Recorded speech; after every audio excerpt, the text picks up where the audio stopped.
Saludos, Dios les continúe bendiciendo. Este es el reverendo Antonio Valentín en su programa Epignosis. Damos gracias a Dios a todos nuestros suscriptores que se han inscrito en nuestros programas.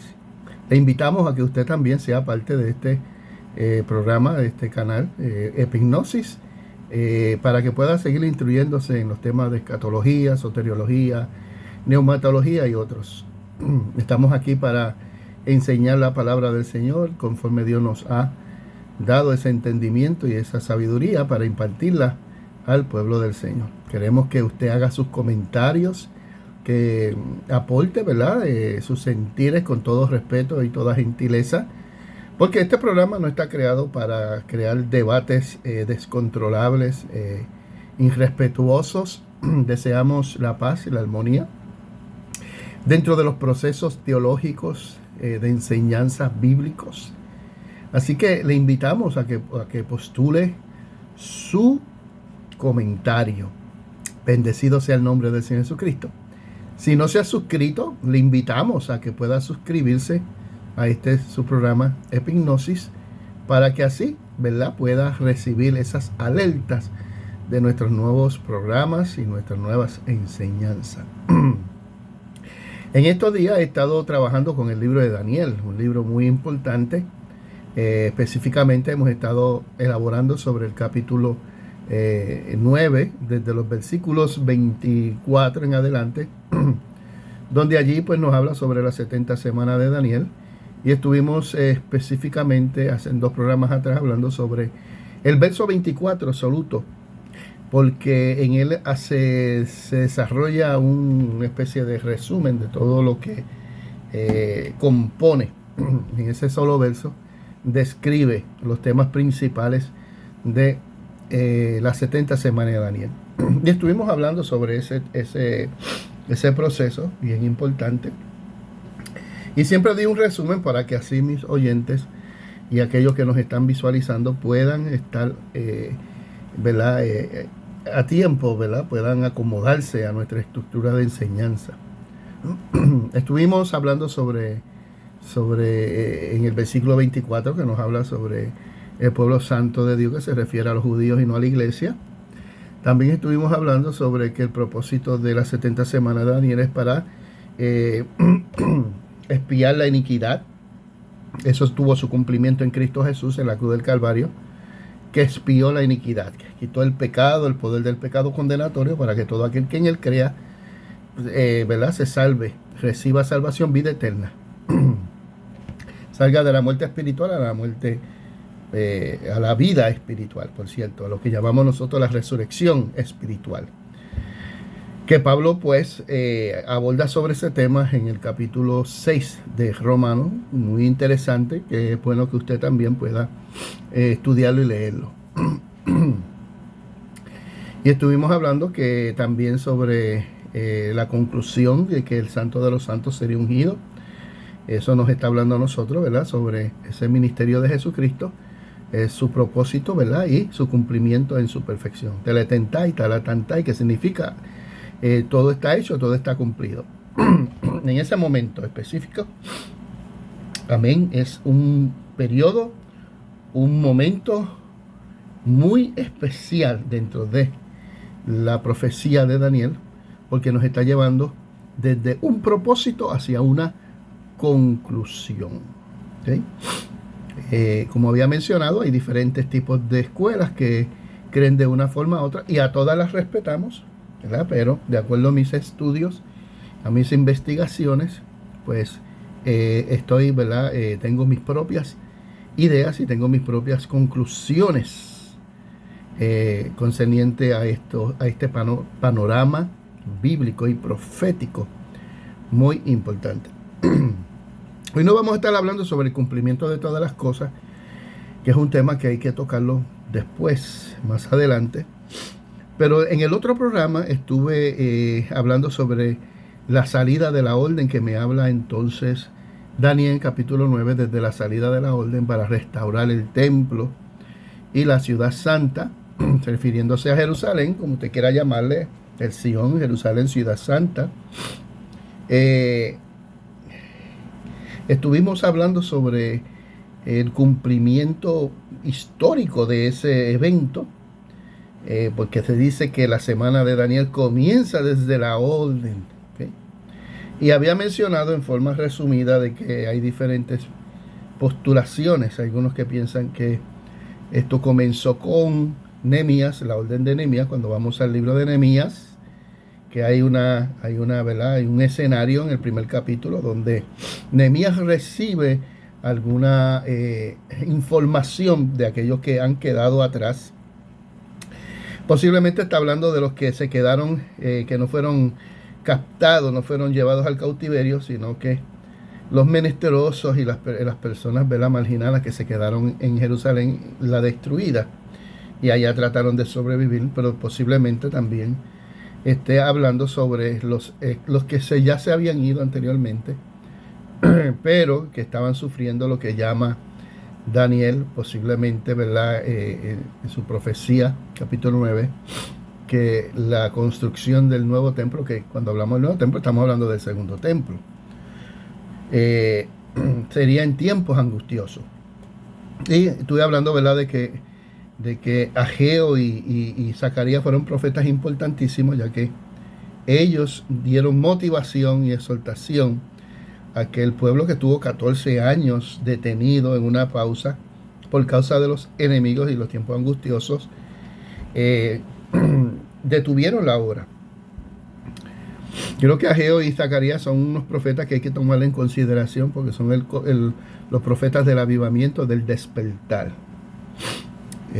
Y nos llama la atención porque pues muchas personas pues postulan este movimiento que viene de Nehemías como el que inicia ese proceso de Daniel capítulo 9, desde la salida de la orden a construir y edificar o reedificar el templo de Dios y la santa ciudad.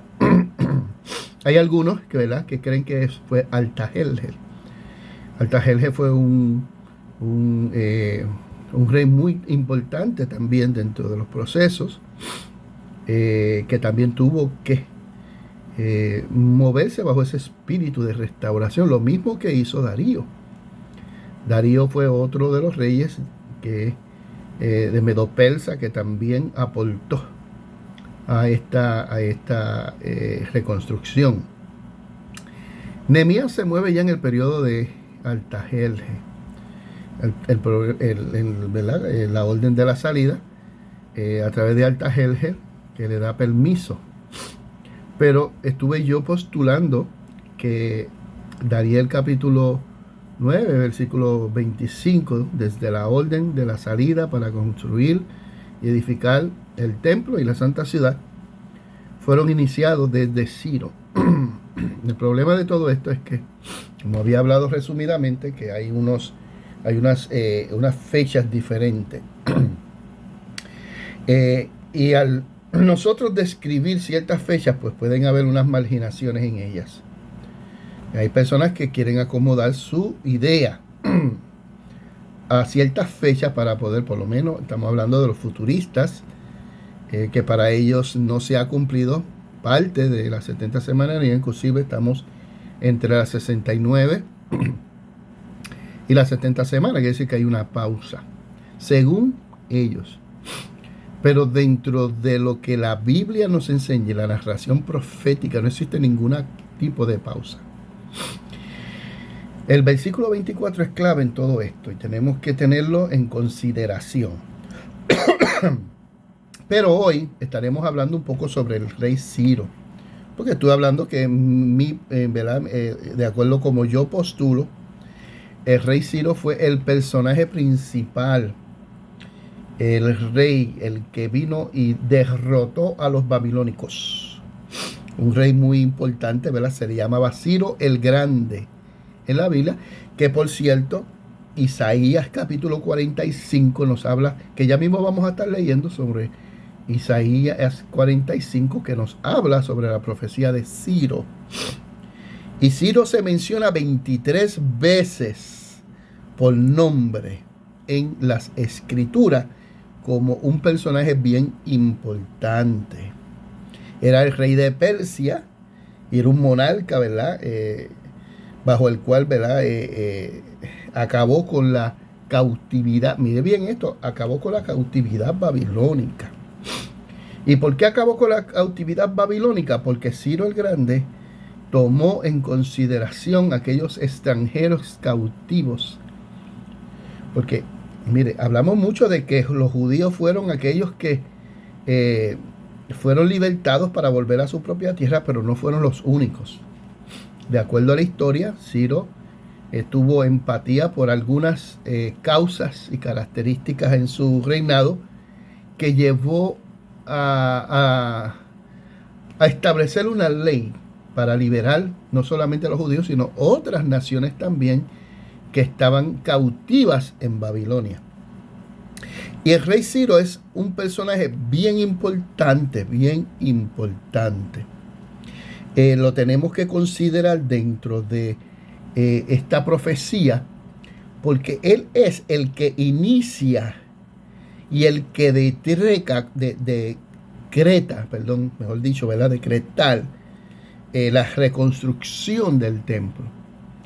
Les había yo leído el libro de Estel, y el libro de Estel en el capítulo 1 nos da veracidad sobre eso.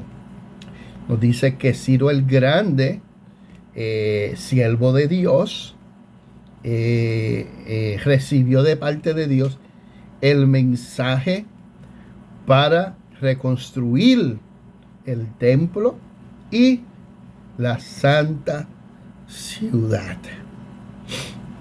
Ahora, la cuestión que nosotros queremos establecer es si él era un siervo porque le servía a Dios, o era un siervo porque estaba en el plan de Dios, o el concepto siervo, como lo vemos en el griego, que significa esclavo, pero también significa servidor voluntario.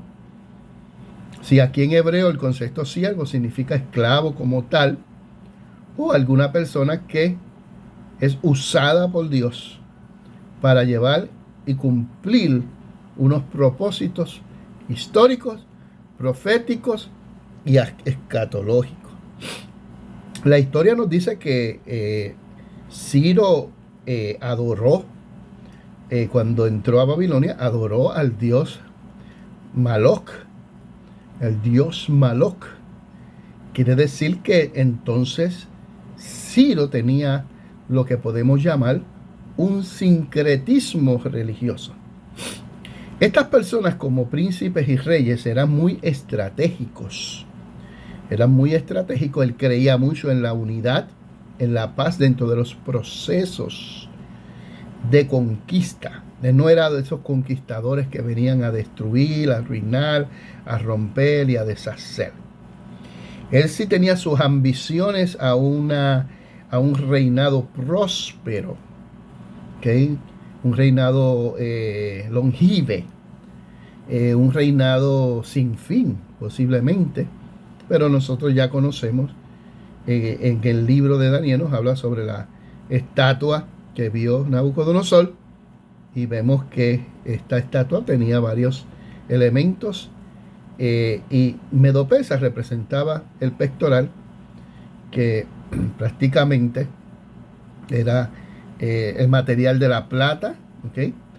Entonces estamos viendo que sí, ese reinado no iba a ser un reinado permanente, sino que iba a ser reemplazado por el periodo del gobierno de Alejandro el Grande, y también, ¿verdad?, de los griegos. Un tema que vamos a estar tocando después. Y es interesante porque estos políticos lo que sí hacían eran crear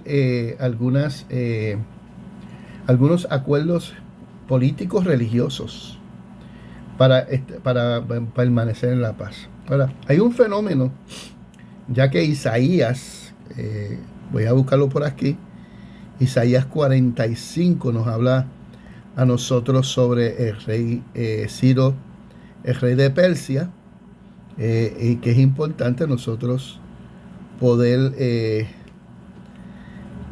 estudiar. Estamos buscando por aquí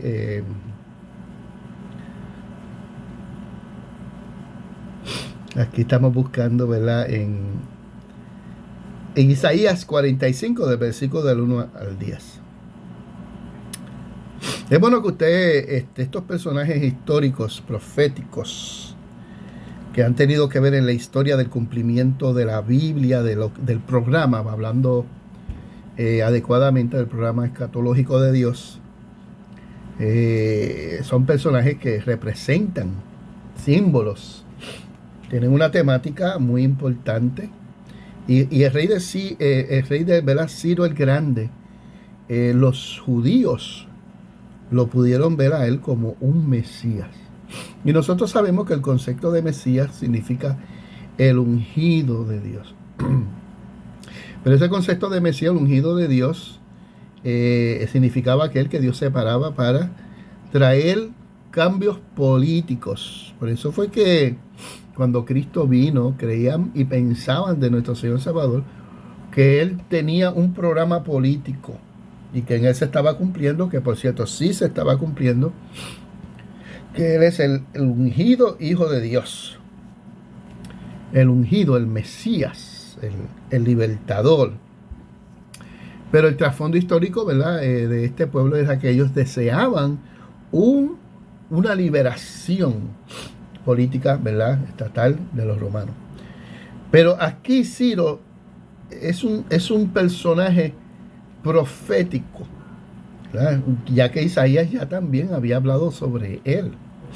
Posiblemente 100 años antes de que Ciro surgiera como aquel Mesías que era como lo vislumbraba y lo veían los judíos, los que estaban en Babilonia, porque al liberarlos, al hacer ese tratado de vasallo, ellos entendían que llegó el momento en que se cumplía lo que Jeremías profetizó en Jeremías 29, que después de estos 70 años, ellos iban a ser libres de la cautividad.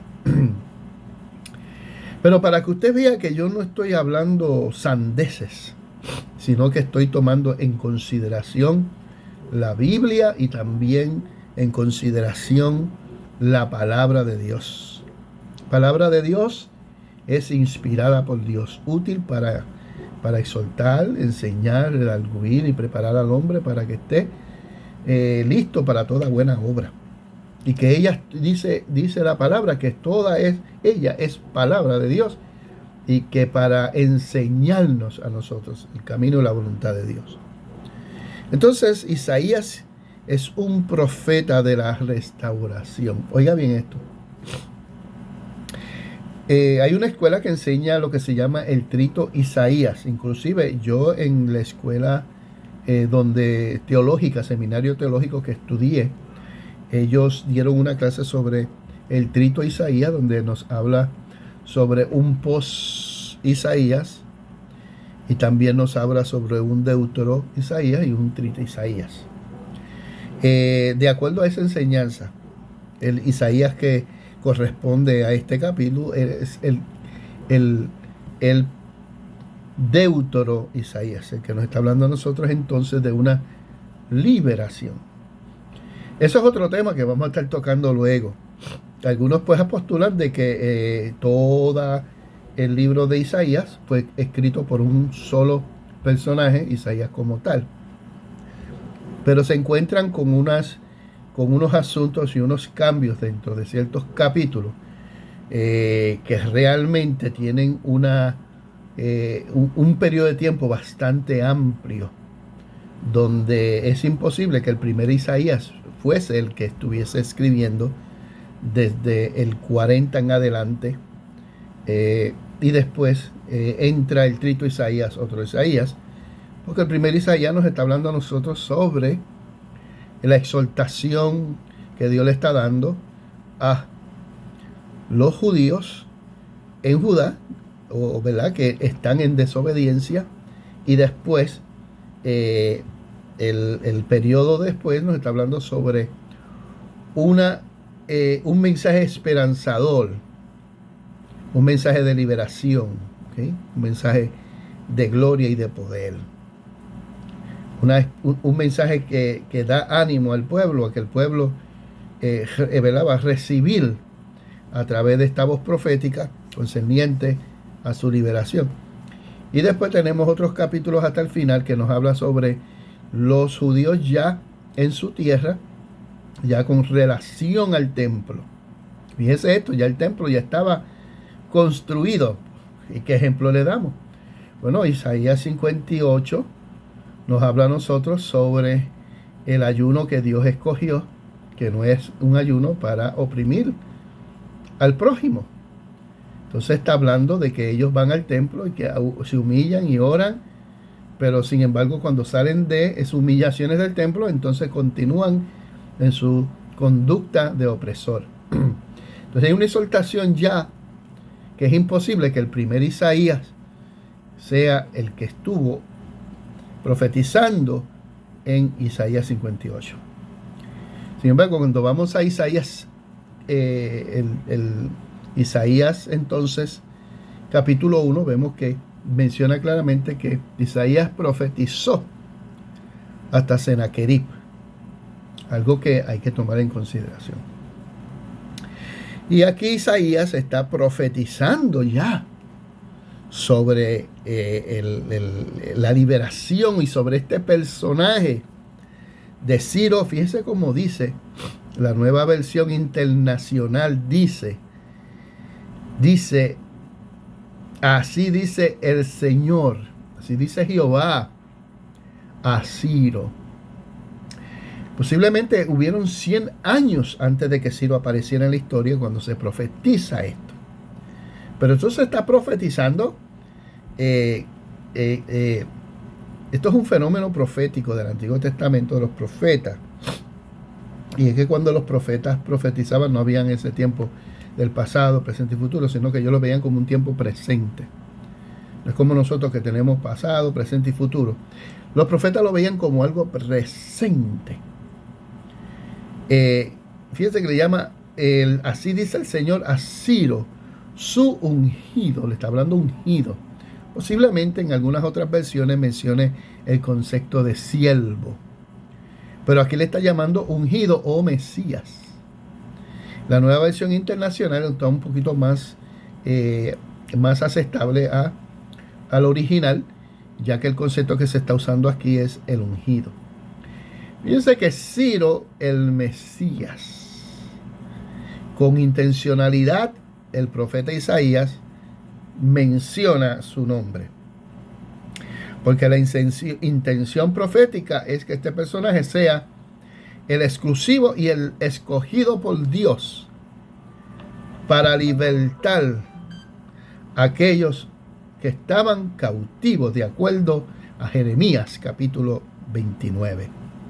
Fíjense que dice, a quien tomó de la mano derecha para someter a su dominio a las naciones y despojar de su armadura a los reyes, para abrir su paso las puertas y dejar abiertas las entradas.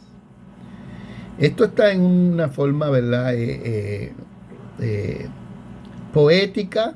También podemos ver aquí el género literario de la figura, o porque eso era una forma de que los profetas hablaban. No podemos tomar muy literal, pero sí tenemos que encontrar el mensaje dentro del mismo. Y nos está hablando de que este Mesías, que era el Ciro, sería tomado por Dios por la mano derecha. Ya estamos viendo algo figurado. Y esto es algo bien importante porque la mano derecha significa aceptación y voluntad divina, respaldo de Dios. Eso lo vemos en el libro de Apocalipsis, en el capítulo 1, donde ese ser celestial que representa a Cristo, la tipología de Cristo, tiene las estrellas en su mano derecha, que representa a los ángeles de la iglesia, como cuidándolos, estándolos, respaldándolos, protegiéndolos. Estamos hablando de aquí de que el concepto de derecho dentro del margen escatológico significa respaldo divino. Por eso dice la Biblia que Jesucristo está sentado a la diestra del Padre. Gloria a Dios. Seguimos hablando aquí, ¿verdad? Porque ya queremos culminar. Y este texto es importante porque habla de someter dominio a las naciones y despojar de sus armaduras a los reyes. Es decir, que el rey Ciro era un personaje guerrero, era un personaje político, era un personaje administrativo. El despojar las armaduras no necesariamente tuvo que haber sido bélicamente, pudo haber sido también a través de algunos acuerdos. Pero obviamente tenemos que aceptar, y de acuerdo a la historia y de acuerdo a lo que se está reflejando en Daniel, con las estatuas y las bestias siempre había un tipo de fuerza humana dentro de los procesos de cambio. Él despojaría, le quitaría la autoridad. Cuando habla de despojar de sus armaduras, está hablando de despojarlos de su autoridad para abrir sus pasos a las puertas y dejar abiertas las entradas. Y está hablando aquí de que es un personaje que va a traer dentro de los procesos de cambios políticos, religiosos, culturales, liberación. Por eso que el concepto de abrir puertas y dejar abiertas las entradas significa claramente su poder y autoridad. Qué tremendo, ¿verdad? Leer este capítulo 45 de Isaías, desde el versículo 1 al 10, que no podemos hacer un análisis completo, pero fíjese que dice aquí: te daré los tesoros de las tinieblas y de las riquezas guardadas en lugares secretos, para que sepa que yo soy el Señor, el Dios de Israel, que te llamé por tu nombre. ¿Se acuerda el profeta que decía que Dios lo había llamado desde el vientre de su madre por su nombre? A ti te escogí y te puse nombre. Mío eres tú. También hablándole al pueblo de Israel. Porque Dios llama las cosas que no son como si fueran. Qué tremendo. Eso es, el mundo fue creado de la nada, el ex nihilo, y fue creado la materia de la nada. O sea que Dios dice la palabra y la palabra es como algo que ya está hecha en el momento. Por eso le dije a ustedes que los profetas, cuando profetizaban tiempo presente. Para que sepas que yo soy el Señor, el Dios de Israel, que te llamé y te puse nombre por causa de Jacob mi siervo. Porque el propósito principal no eran las otras naciones. El propósito principal del gobierno de Ciro, o el objeto principal del gobierno de Ciro, era Jerusalén. Eran los judíos. Era la reconstrucción. ¿Okay? Yo soy el Señor y no hay otro. Fuera de mí no hay ningún Dios. Y Dios está expresando su soberanía dentro de los procesos políticos, religiosos, culturales, dentro de este mover de Dios. Que Dios toca el corazón de este hombre y que Dios levanta a este Mesías o tipo de Mesías. Nosotros los cristianos reconocemos solamente a Cristo como el Mesías, pero los judíos no. Los judíos, aquel que era un objeto o un instrumento de liberación, ellos rápido le ponían el sello de Mesías, y lo han hecho siempre, y después de Cristo lo han seguido haciendo. Entonces vemos que Cristo dice, cuando diga alguno que ahí está el Mesías, no vayáis, porque no es, porque es que los judíos tienen esa costumbre de ver algún personaje con cierto poder político religioso y ya establecerlo como el Mesías, porque ellos ven en ese personaje un instrumento de liberación política, religiosa, ¿verdad? Estatal. Gloria sea el nombre del Señor Jesucristo.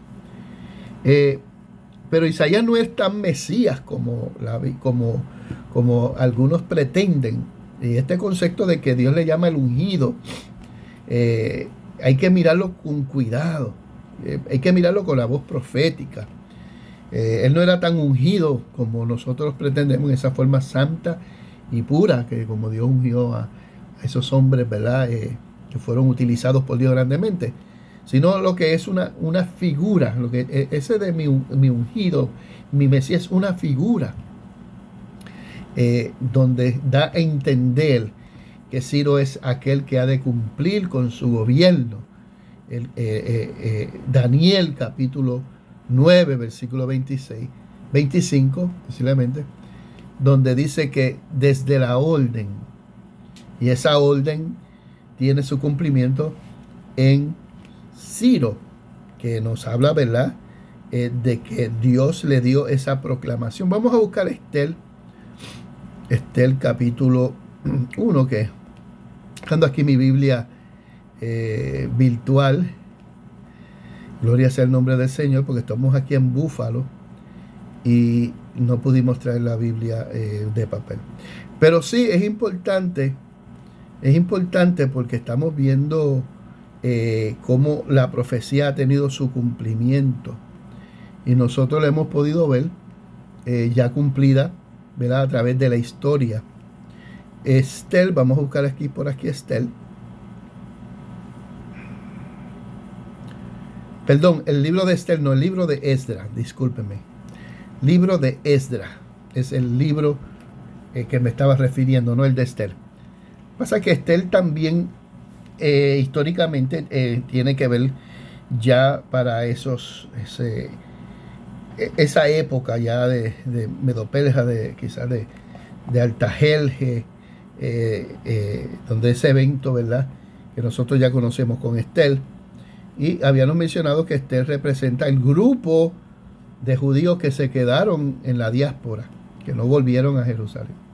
Por lo tanto, a Babilonia y todos esos sectores de Babilonia, conforme yo estuve leyendo, se le conocía como la segunda Jerusalén por la cantidad de judíos y devotos hacia la Torá. ¿Okay? Algo bien interesante. Hay una versión de la Torá babilónica que es producida allá. Y en el capítulo 1, Esdra nos habla, ¿verdad?, sobre... Esdra es un personaje que también es importante, había mencionado anteriormente, donde es un catedrático, donde es un erudito, es un hombre muy sabio, muy entendido. Él viene a ser una especie de estrella del momento, muy reconocido, por cierto, por el rey de Persia. Su papel protagónico dentro de la restauración y la reedificación es importante. Él prácticamente es un erudito que trabaja con manuscritos, con traducciones, con cumplimientos proféticos. Y él escribe este libro que como una biografía importante, donde da unas instrucciones y unos conocimientos históricos. Y ese verso 1 nos dice que en el primer año de Ciro, rey de Persia, para que se cumpliera la palabra de Jehová por boca de Jeremías, despertó Jehová el espíritu de Ciro de Persia, el cual hizo pregonar de palabras y también por escrito por todo su reino, diciendo: así ha dicho, amén, Jehová de los cielos me ha dado todos los reinos de la tierra, que lo leímos en Isaías, dejamos de él, y también me ha mandado que edifique casa a Jerusalén, que está en Judá. ¡Qué tremendo! Fíjese que al principio yo dije que la carta, el libro de Nehemías es importante también porque hubo un grupo que salió, pero también hubo otro grupo que salió, ¿verdad?, con el llamado de Ciro y el llamado también de Artajerjes, ¿okay?, también de Darío. Quiere decir que según la historia, dentro de aquellos procesos de angustia, que Jerusalén estaba siendo atacada por los enemigos después del río, que estaban haciéndole la vida imposible para que ellos no escribieran. Estuvieron casi 14 años sin construir, donde mencioné que los profetas Ageo y Zacarías fueron movidos por Dios para exhortar al pueblo y moverlos a esa labor muy importante.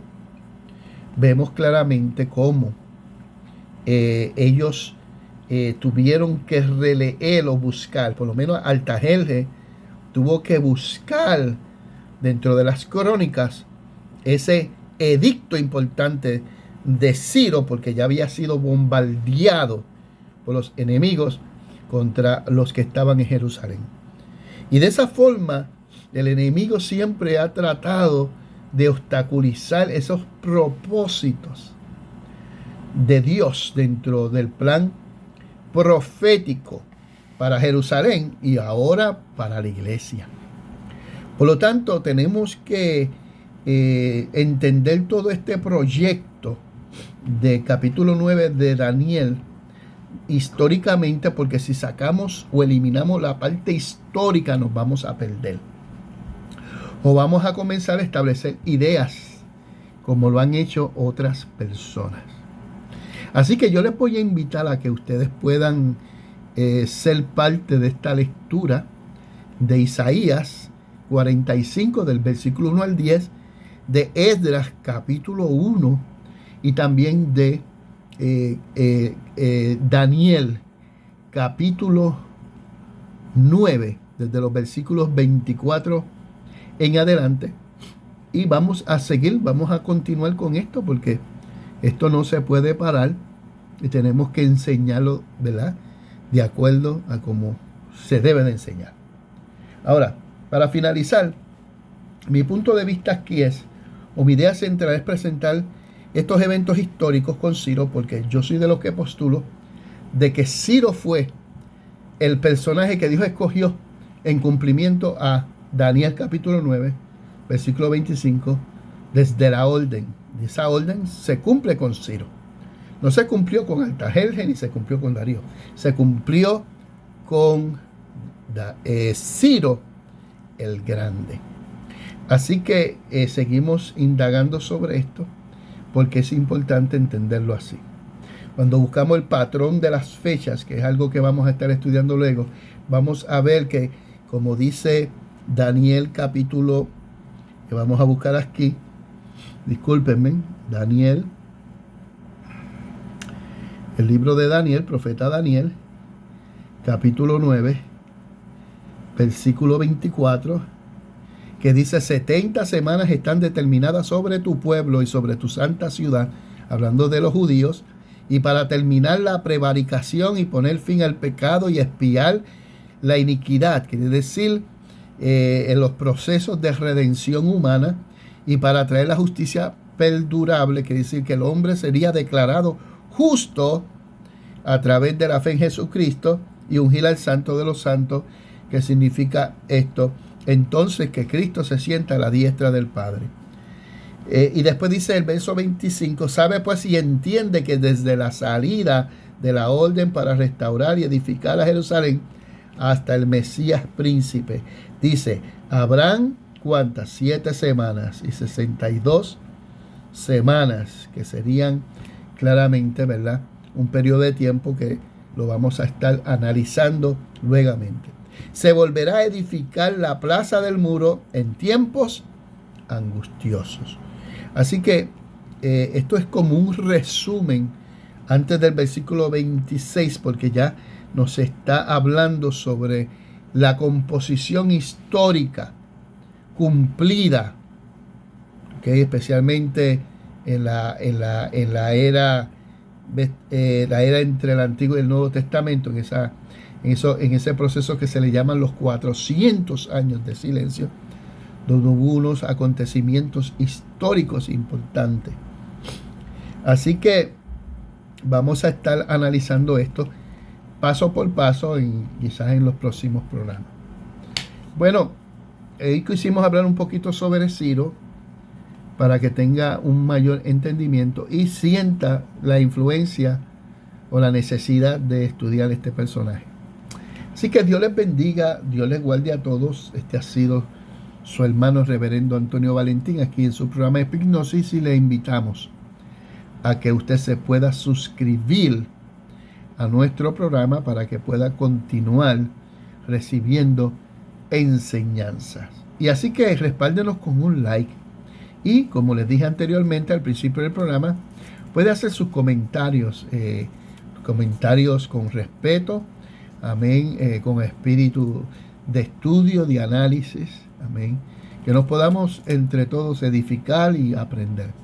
Así que Dios les bendiga a todos, Dios les guarde, bendiciones en el nombre de nuestro Señor Jesucristo.